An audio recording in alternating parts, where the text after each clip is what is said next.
Sebelum kita mendengarkan firman, kita satu dalam doa. Haleluya. Bapak, terima kasih Tuhan untuk sore hari ini Tuhan. Terima kasih Bapak, Engkau berikan kami kesempatan untuk bersama-sama kembali berkumpul di rumah-Mu untuk menerima berkat firman-Mu Tuhan. Bapak, kami percaya firman-Mu tidak kembali dengan sia-sia.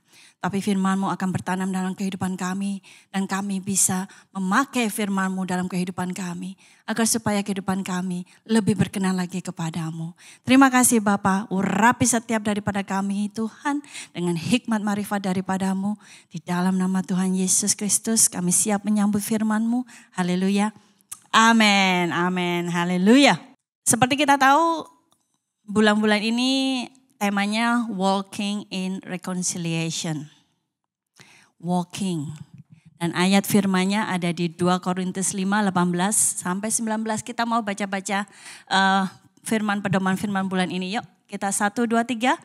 Dan semuanya ini dari Allah yang dengan perantaraan Kristus telah mendamaikan kita dengan dirinya.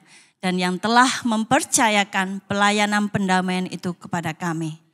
Sebab Allah mendamaikan dunia dengan dirinya oleh Kristus dengan tidak memperhitungkan pelanggaran mereka. Ia telah mempercayakan berita pendamaian itu kepada kami. In English, now all things are of God, who has reconciled us to himself through Jesus Christ and has given us the ministry of reconciliation.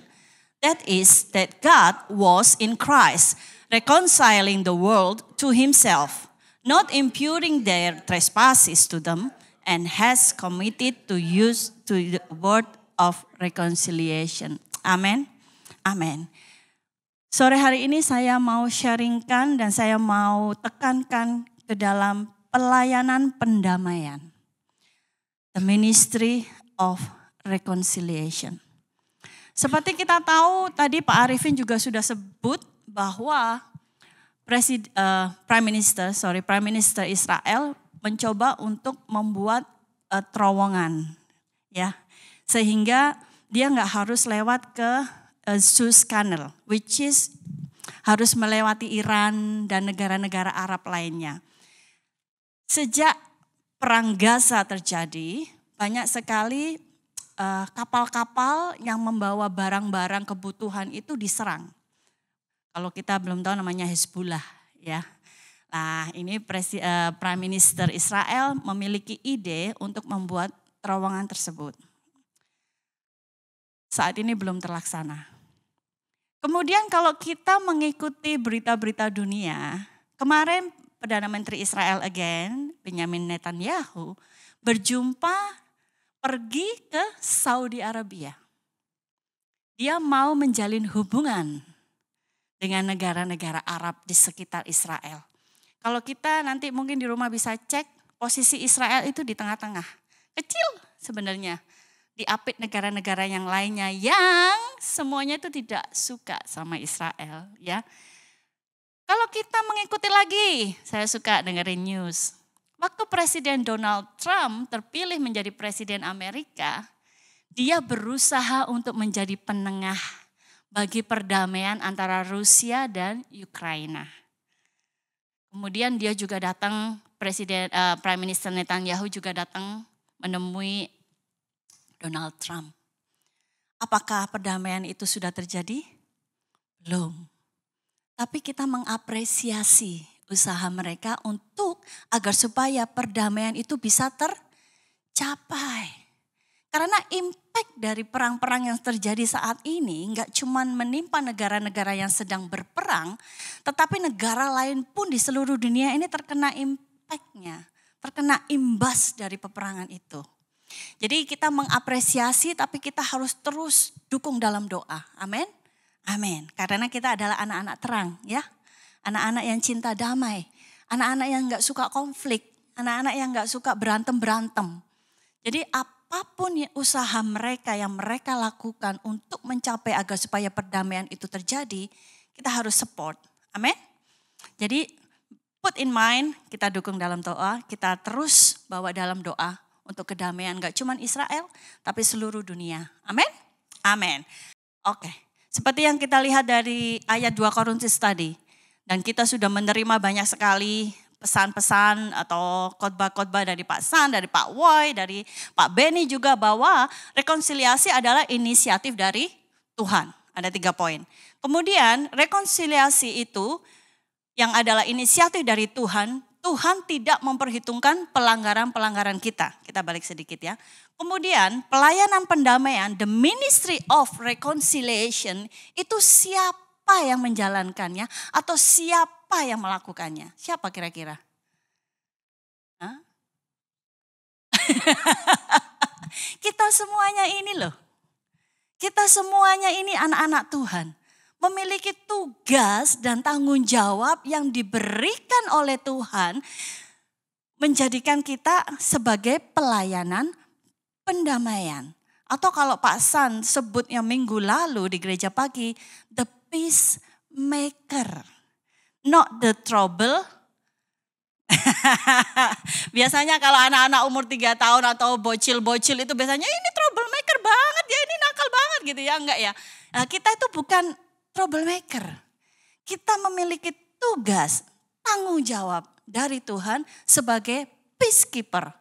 Dan pelayanan itu adalah pelayanan pendamaian. Amin. Amin. Oke. Saya harap ayat firman ini nanti dibaca di rumah ya. Please read it. So nanti bisa tahu dan bisa lebih mengerti lagi untuk khotbah saya sore hari ini. Tidak kita bacakan karena memang ayatnya banyak sekali ya. Oke. 1 Samuel 25 ayat 2 sampai 3. Kalau yang belum membaca Alkitab sampai di 1 Samuel atau belum mengerti apa isi 1 Samuel. 1 Samuel 25 ayat 2 sampai 38 bercerita tentang Abigail dan Nabal. Pernah dengar namanya? Ya, oke, haleluya. Abigail seperti yang kita tahu cantik bukan? Cantik kayak Mbak Ira. Haleluya, kita semua cantik ya anak-anak Tuhan, amin. Ya. Abigail dikenal cantik, dikenal baik hati, dikenal ramah, dikenal bijaksana, dikenal cinta Tuhan. Sedangkan Nabal suaminya the opposite. Seperti Nabal, firman Tuhan berkata, begitulah orangnya. Bebal, bodoh, tidak bijaksana, suka marah-marah, suka mabok-mabokan. Di sini tidak ada. Semua bapak-bapaknya, haleluya, puji Tuhan, takut Tuhan semuanya, amin, amin. Jadi antara istri dan suami bertolak belakang. Orang bilang gak apa-apa, panci oleh tutup, enggak ya. Dalam Tuhan sebagai suami istri kita harus satu iman. Kita harus satu jalan. Kita juga semuanya harus dibicarakan antara suami dan istri. Jadi kalaupun mungkin saat ini sedang dalam posisi seperti Abigail dan Nabal, jangan putus asa, terus doakan suami-suami, istri-istri. Amin. Amin. Kemudian kejadiannya lebih menarik lagi kalau nanti kita baca di rumah. Kenapa bisa terjadi Abigail sebagai the peacemaker? Jadi ketika saat itu kejadiannya Nabi Daud, atau the King Daud, waktu itu belum, dia sedang dalam pengejarannya Saul, Raja Saul. Dikejar sama Raja Saul akan dibunuh. Dia tinggal di suatu area di dekat tanah punyanya Nabal. Karena mereka sedang dalam pelarian, otomatis mereka memerlukan bahan pangan, roti, air, segala macam mereka perlu. Mereka melihat Nabal lagi menguliti bulu-bulu dombanya, kambing-kambing dombanya. Dan mereka tahu bahwa Nabal ini orang kaya. Dia punya banyak pegawai, dia punya besar sekali istilahnya perkebunannya. Kemudian Daud berkata kepada anak buahnya, pergilah ke Nabal. Singkat ceritanya minta bantuan kepada Nabal. Datang mereka ke Nabal, tapi apa yang dilakukan Nabal Dia menolak memberi bantuan kepada Daud, bahkan menghardik orang-orang suruhan Daud untuk pergi, dan dia tidak menghormati Daud sebagai pemimpin mereka. Dia menganggap Daud seperti orang biasa atau hamba biasa yang melarikan diri dari tuannya. Di sini kelihatan sekali ya betapa bebalnya si Nabal ini ya. Sampai kejadian itu, orang-orang Daud kembali ke Daud. Mereka menceritakan apa yang dilakukan Nabal kepada mereka. Timbul kemarahan Daud. Dia langsung memerintahkan prajuritnya untuk siap-siap. Bawa pedang kalian, kita akan nyerang Nabal. Jumlahnya gak sedikit loh, 400 orang. Ya, jumlah yang cukup besar. Disinilah peranan Abigail kita bisa lihat sebagai peacemaker antara suaminya dan Daud. Apa yang dilakukan oleh Abigail? Apakah dia troublemaker malahan? Ngompor-ngomporin suaminya? Gak apa-apa, jangan takut, serang aja balik. Enggak ya. Ya, kita belajar nanti ya. Bagaimana? Apa yang dilakukan oleh Abigail? Pertama, dia dikenal sebagai wanita yang takut akan Tuhan. Ayatnya ada di 1 Samuel 25 ayat yang ke-17. Kita mau baca, bisa kelihatan ya? Oke, bahasa Indonesianya. 1, 2, 3.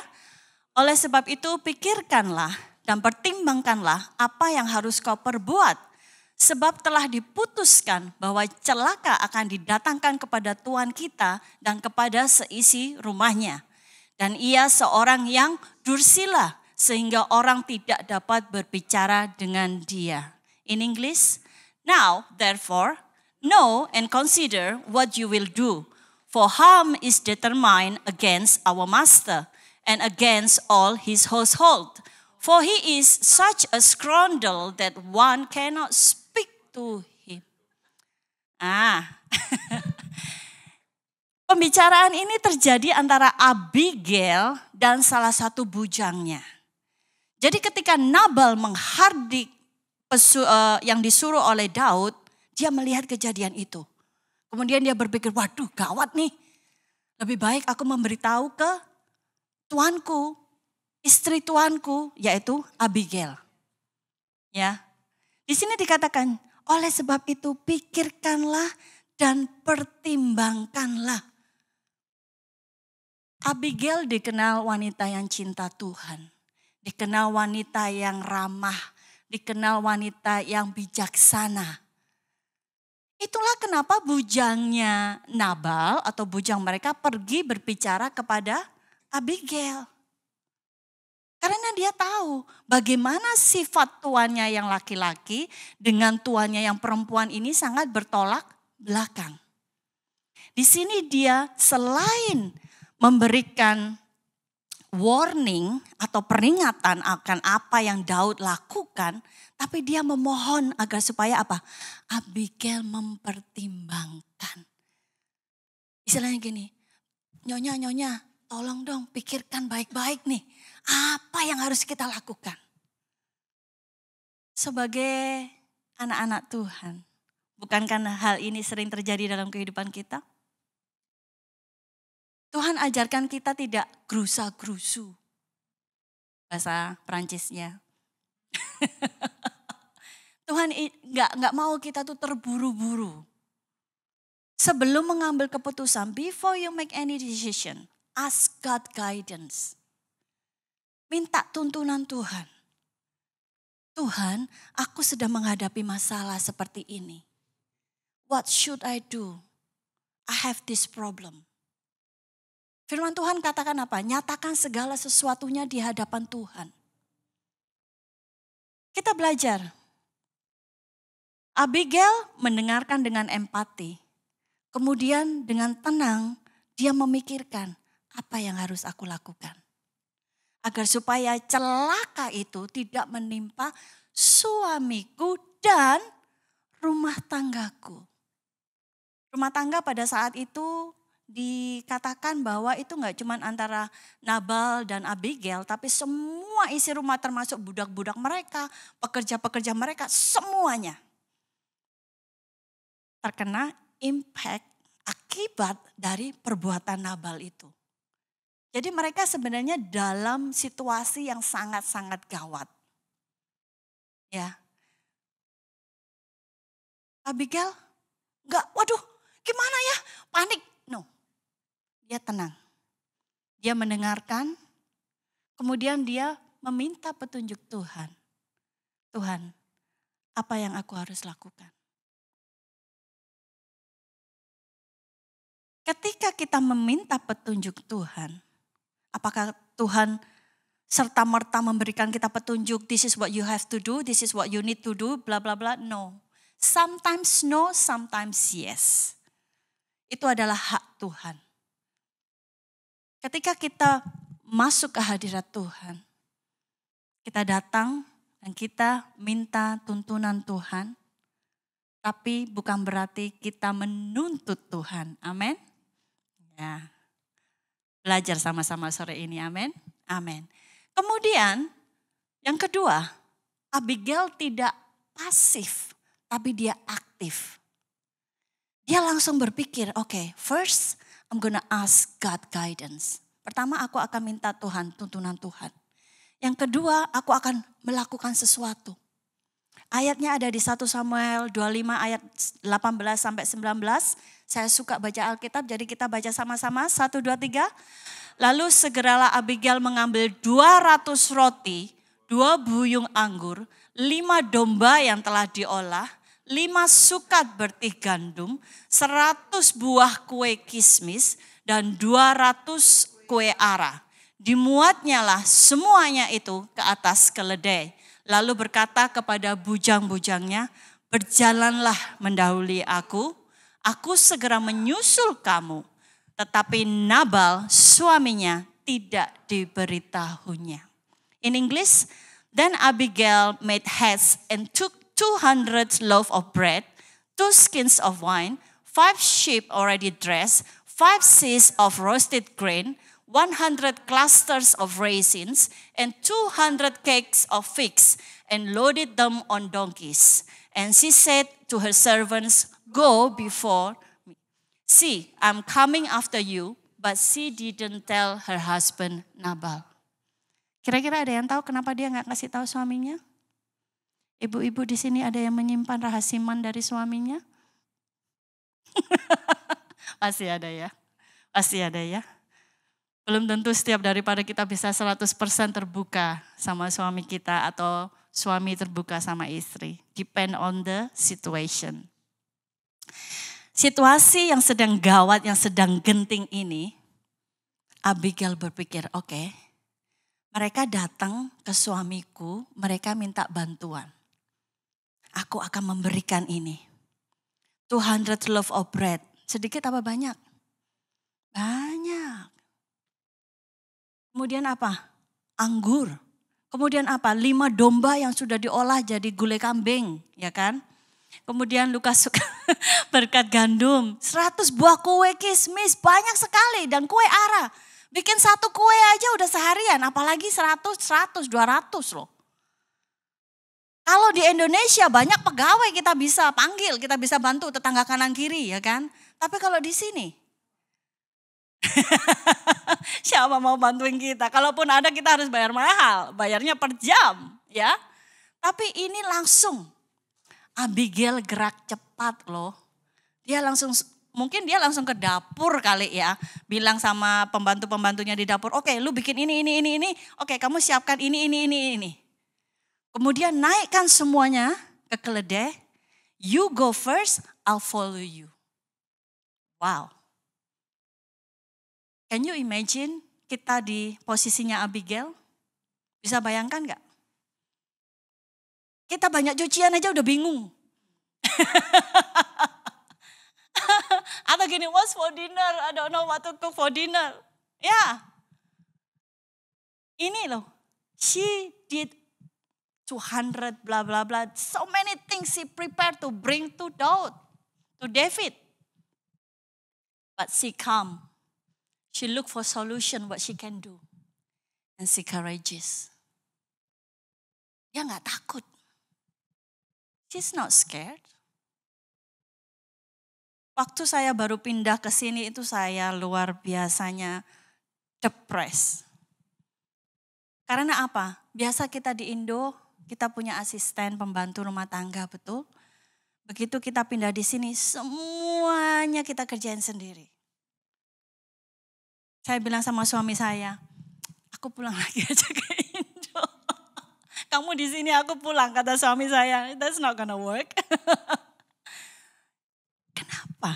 Seorang nyonya besar seperti Abigail, dengan tenangnya dia berpikir, karena dia minta tuntunan Tuhan terlebih dahulu. Dia enggak gerusa-gerusu. Dia mencari solusi apa yang terbaik yang bisa meredamkan kemarahannya Daud. Jadi kalau suami kita pulang dari kerjaan dengan muka yang suntuk, jangan langsung ya. Jangan langsung disemprot. Ya, kalau kita kan mengerti sifat dan karakter suami kita ya, atau istri kita ya. Pasti kalau dia pulang dari kerjaan pasti, aduh kayaknya dia lagi hasn't have a good day today. So we're not starting, do you know what darling, blah blah blah blah. No, calm down. Ya, kita bilang, how are you darling, you look tired, do you want some cup of tea, do you want some water, ya. Masa Bapak San suami luar biasa ini. Ya, jangan langsung disemprot gitu ya. Atau menceritakan kejadian apa yang kita alami hari ini. Suami pasti gini, aduh aku udah pusing kerjaan ini, tambah istriku lagi tambah pusing, double-double nih pusingnya. Makanya kenapa Abigail tidak memberitahu suaminya. Karena dia tahu karakternya Nabal ini seperti apa. Ya. Sometimes our husband doesn't tell us everything that's happening to his life. There's always something that he keep it from himself. For so many reasons. But in this case, Abigail knows Nabal character. She knows her husband character. We knows our husband character. Or the husband knows the wife character. Jadi hikmat dan kebijaksanaan kita itu kita perlukan dan kita dapatkan melalui tuntunan Tuhan. Kita baca 1 Samuel 25, 23, 24, 1, 2, 3. Ketika Abigail melihat Daud, segeralah ia turun dari atas keledainya. Lalu sujud menyembah di depan Daud dengan mukanya sampai ke tanah. Ia sujud pada kaki Daud serta berkata, aku sajalah ya Tuanku yang menanggung kesalahan itu. Izinkanlah hambamu ini berbicara kepadamu dan dengarkanlah perkataan hambamu ini. In English, now when Abigail saw David, she dismounted quickly from the donkey, fell on her face before David and bowed down to the ground. So she fell at his feet and said, on me, my Lord, on me, let this iniquity be. And please let your maidservant speak in your ears and hear the words of your maidservants. Amen. Amen.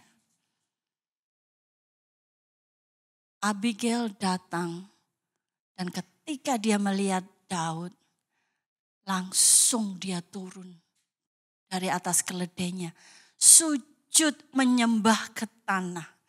As soon as she saw David, she jumped off her donkey and fell on her face before David.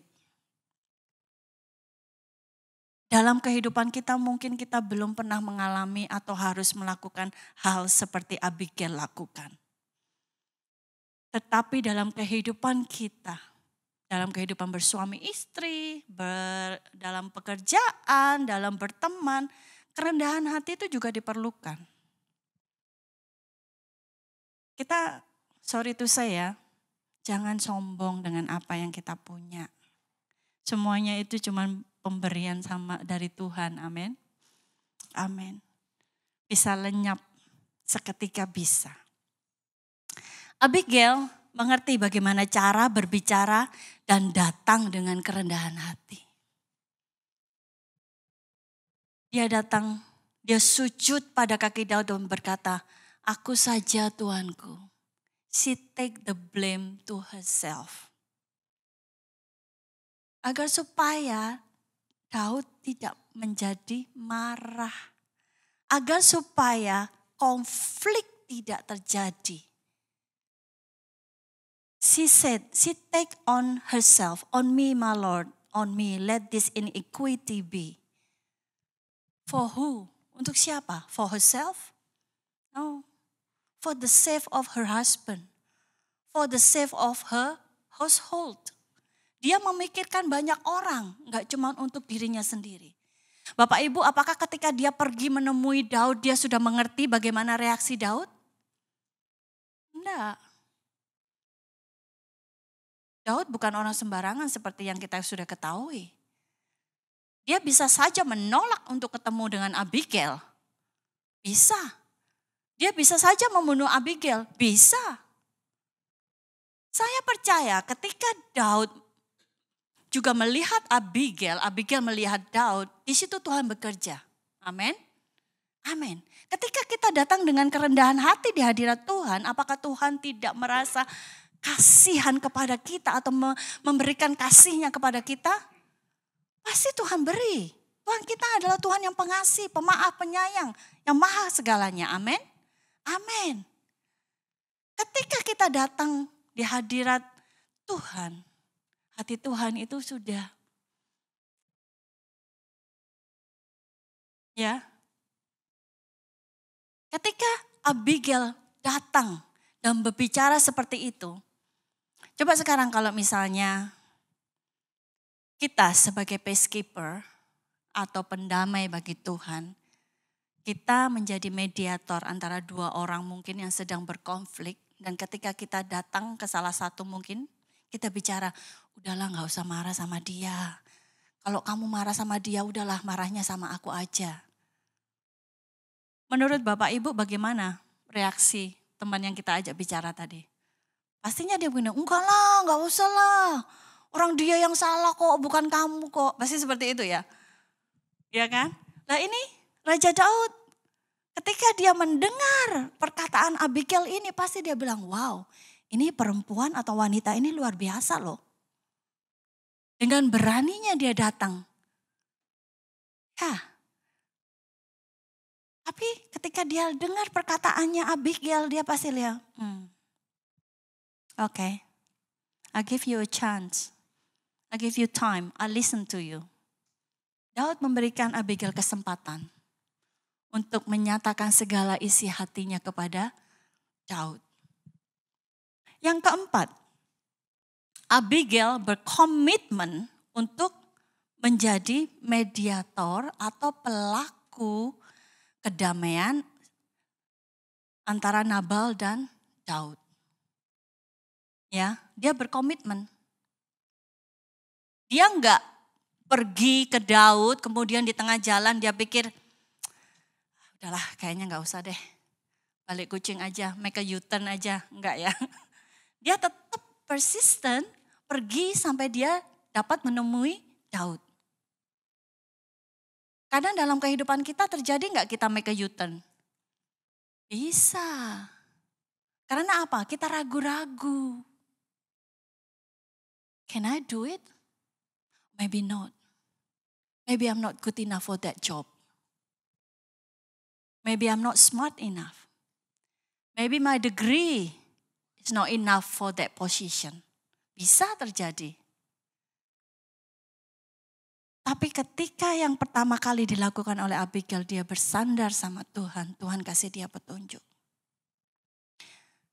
When you don't know what to do, jangan patah semangat.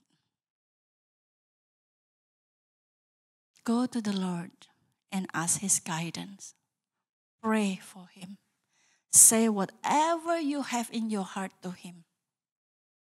Katakan di hadirat Tuhan. Tuhan ini loh seperti ini. Ada satu kejadian yang saya alami waktu saya masih tinggal di Brisbane.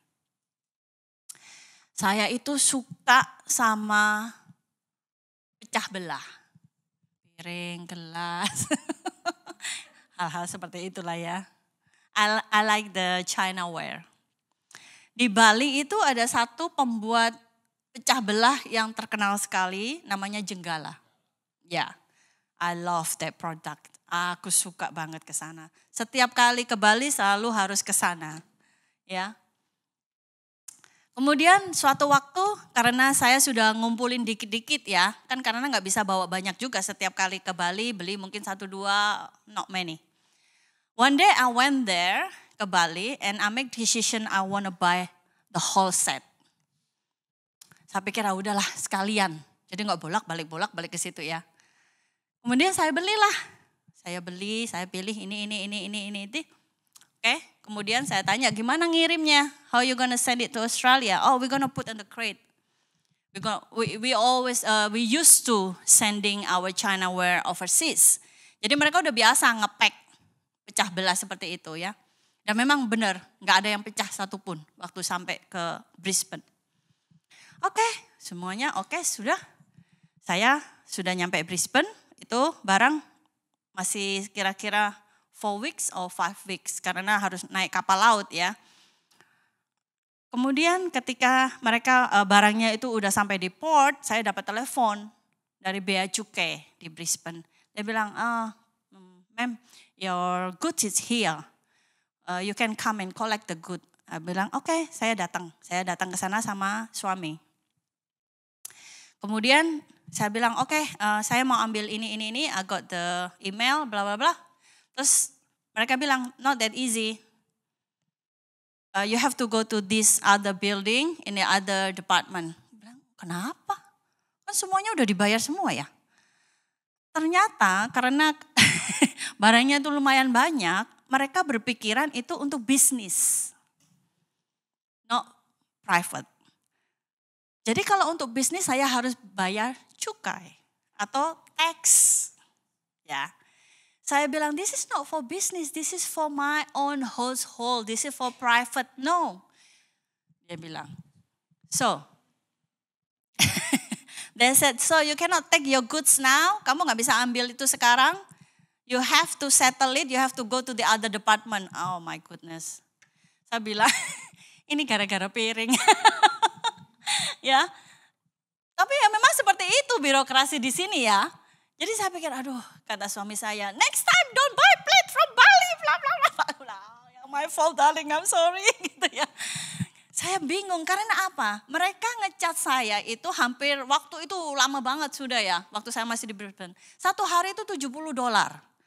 Just to put the crate in the storage in the space. So bisa bayangin kalau itu saya istilahnya gini, mereka nggak setuju langsung untuk mengeluarkan barang saya. I don't know how long they gonna hold my goods. How much I have to spend. Maybe more expensive than the plate is. Saya nggak tahu ya. Wah, saat itu saya sudah diomelin suami. Saya sudah merasa bersalah. What I'm gonna do? Jadi, I went to my bedroom, I shut the door and I cried to the Lord. Saya pergi ke kamar tidur, saya doa sama Tuhan, Tuhan minta maaf ini karena saya mengikuti keinginan daging saya ini loh. Emang gak bisa beli plate di Australia gitu ya istilahnya ya, karena saya cuma pengen itu gitu. Aku bilang aduh saya minta maaf bener-bener sama Tuhan, nangis sampai wes gak karu-karuan istilahnya ya. Bapak Ibu, half an hour after that I got the phone call. Ma'am, you can take your goods. Haleluya. Haleluya, tepuk tangan buat Tuhan kita yang luar biasa. Wah, saya bilang, oh thank you. Saya bilang gitu. Saya langsung telepon suami saya bilang, babe, pick me up, we go again to the airport. Because mereka taruh di situ ya. We collect the good. Oh, mereka boleh. Kita gak harus bayar apa-apa. I don't think so. Dan benar, kita gak harus bayar apa-apa. Haleluya. Jadi ini pelajaran buat kita semua ibu-ibu ya. Sebelum kita membeli sesuatu atau melakukan sesuatu, jangan terburu-buru nafsu. Jangan gerusa-gerusu. Bisa-bisa biayanya itu lebih mahal dari barangnya itu sendiri, betul? Ya, begitulah pelajaran hidup. Tapi di sini yang dilakukan oleh Abigail sungguh luar biasa, bukan? Kita belajar banyak sore hari ini. Saya belajar banyak ketika saya membaca ini. Saya bilang, wow, I wanna be like her. Saya mau jadi kayak Abigail. Siapa yang mau jadi kayak Abigail di sini? Ya, haleluya. Luar biasa. Pelayanan pendamaian. Ketika kita memiliki komitmen untuk melakukannya, God will equip you. Amin. Tuhan akan perlengkapi kita. Karena sebagai pendamai itu enggak gampang. Betul. Be in the ministry of reconciliation is not easy things to do. You can get rejected. You can get people upset with you. Malah orang banyak berpikiran, udahlah gak usah ngurusin aku, urusanmu sendiri. Ya kan? Don't worry about me, that's not your business. Mind your own business gitu ya. Biasanya gitu kalau orang bule ngomong ya. Tapi Abigail tetap berkomitmen loh. Dan kita anak-anak Tuhan itu memiliki tugas dan tanggung jawab sebagai pendamai-pendamainya Tuhan. Amin. Amin. Ada suatu kejadian di mana saya pernah memiliki masalah dengan seseorang, tapi kemudian kita sudah rekonsiliasi. Kita sudah memaafkan satu dengan yang lainnya. Jadi hubungannya sudah dipulihkan. Satu dengan yang lainnya udah oke, which is really good, make me so happy. Kemudian saya mengundang orang tersebut di rumah saya. Karena saya pikir semuanya oke kan, betul? Dan ternyata di balik itu dia ngomongin saya. Nah, secara daging, saya pasti wah enggak. Piye to iki? Ya. Tapi saya belajar untuk apa? Just let go, kata Pak San. Ya kan? Just let go, that's okay. You do your part already. It's up to her. Kalau dia memang benar-benar mau rekonsiliasi hubungan kita baik, ya terserah dia. Kalau nggak mau ya sudah. Kata Pak Benny juga begitu. Rekonsiliasi adalah pilihan. Menjadi pendamai adalah pilihan. Tetapi kita milih untuk terus melakukan pendamaian itu dimanapun Tuhan tempatkan kita. Dalam keluarga, dalam pekerjaan, dalam pertemanan, dimanapun, dalam gereja sekalipun. Gesekan ada enggak? Pasti ada. Bapak ibu amongst parents sama anak pasti ada. Parents with the children, children with the parents, with the brother, with the sister. Everywhere you go, you will find conflict. But how we respond to the conflict itself is determine who you are. Bagaimana kita respon ke konflik itu? Apakah kita ikut jebur ke konflik? Atau kita bilang, no, saya harus mencari cara supaya konflik tidak terjadi. Saya harus mencari cara agar supaya di dalam komunitas di mana saya berada, satu sama lain dapat hidup secara harmonis. Seperti tadi Pak Arifin katakan. Kalau ada masalah yang besar, kita bisa melihatnya secara langsung. Wah, there's gonna be a problem. Seperti Abigail lihat waktu bujangnya datang ke dia. Dia bilang, waduh gawat nih. Tapi terkadang kita nggak realize itu ada problem di situ. This is the purpose of reconciliation ministry. Sorry, kurang ketiknya ya. Yang pertama adalah kita melakukan perintah Tuhan. Pelayanan pendamaian itu adalah perintah Tuhan. Seperti Tuhan berkata di dalam Matius, waktu itu yang kita sudah belajar di tahun lalu, go and make all the disciple from all over the world. Pergi, jadikan segala bangsa muridku. Itu juga adalah perintah Tuhan. Dan sore hari ini, perintah Tuhan adalah agar supaya kita menjadi pelaku-pelaku pendamai bagi Tuhan. Kita baca ayatnya, ada di Roma 12 ayat 18, 1, 2, 3. Sedapat-dapatnya, kalau hal itu bergantung padamu, Hiduplah dalam perdamaian dengan semua orang. Everyone, if it is possible, as much as depends on you, live peacefully with all men. Dengan semua orang. Memang kita tidak ada yang sempurna. Tapi kita tetap harus melakukan pendamaian itu. Apakah orangnya mau atau enggak mau terserah dia. Yang penting kita sudah melakukan bagian kita. Amin. Amin. Yang kedua, tujuan dari rekonsiliasi ministry atau pelayanan pendamaian adalah ketika kita melakukannya, kita merubah kehidupan seseorang. Ayatnya ada di 1 Samuel 25:33, kita baca 1, 2, 3. Terpujilah kebijakanmu dan terpujilah engkau sendiri. Bahwa engkau pada hari ini menahan aku daripada melakukan hutang darah dan daripada bertindak sendiri dalam mencari keadilan. And bless your advice and blessed are you because you have kept me this day from coming to bloodshed and from avenging myself with my own hand. Ini Daud yang berbicara. This is David spoke to Abigail. Ketika Abigail datang dengan segala kerendahan hati, ketika dia datang dengan membawa begitu banyak pemberian, itu menyentuh hati Daud. When she came to saw David with all the things that she bring, all the gift that she bring, with her humble heart, that touched David's heart. Sampai-sampai Daud berkata, terpujilah kebijakanmu dan terpujilah engkau sendiri. He's amazed with this woman. Dia benar-benar takjub. Wow, ini seorang perempuan berani datang menghadap aku agar supaya aku bisa menahan amarahku dan tidak terjadi pertumpahan darah. She's not only saving herself, her husband, and her household, but she saved David as well. Kedatangan Abigail merubah kehidupan Daud sehingga dia tidak menjadi pembunuh.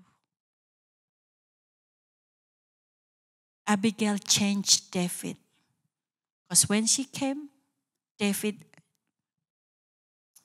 didn't do what he was planning to do.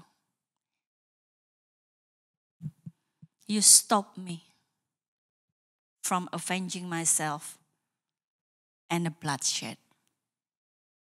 Bapak Ibu bisa bayangkan kalau konflik itu benar-benar dilakukan, pembunuhan itu benar-benar dilakukan oleh Daud. Dia berkata, aku akan membunuh Nabal dan semua laki-laki seisi rumahnya. Gak cuma Nabal yang dia bunuh. Not only Nabal that he planned to kill, but every man in that household. Banyak orang yang akan terbunuh. Kita bisa melihat di sini betapa besar peran Abigail dalam melakukan pendamaian itu. Bagaimana dia mengorbankan dirinya dengan resiko yang begitu besar untuk datang menemui Daud. She took on herself. Anything can happen. But with the courages that she has, she keep doing it. So that David didn't kill her husband and all the household in her house. Luar biasa. Malam hari ini kita belajar banyak dari kehidupan Abigail ya. Menjadi peacemaker itu bukan pekerjaan mudah. Become a peacemaker is not an easy job. Apapun posisi kita, apakah kita cuma sebagai istri, suami, kita sebagai anak, kita sebagai pekerja, kita sebagai bos, kita sebagai bawahan, apapun. Kita harus terus menjaga harmoni di mana kita berada, amin. Kita harus menjaga perdamaian dimanapun kita berada. Tuhan berkata, for you are the light and the salt of the world. Kita adalah garam dunia. Kita anak-anak terang. Ketika kita bicara ke satu dengan yang lain, Shalom Pak San, oh Shalom Bu Lucy. Shalom is not just mean shalom, it's just not only words. It have the meaning, peace be with you. So we have to bring peace everywhere we go. Ya, jadi kita belajar juga, wah banyak banget saya suka sekali. Amazing. Mau jadi Abigail-Abigailnya Tuhan? Haleluya.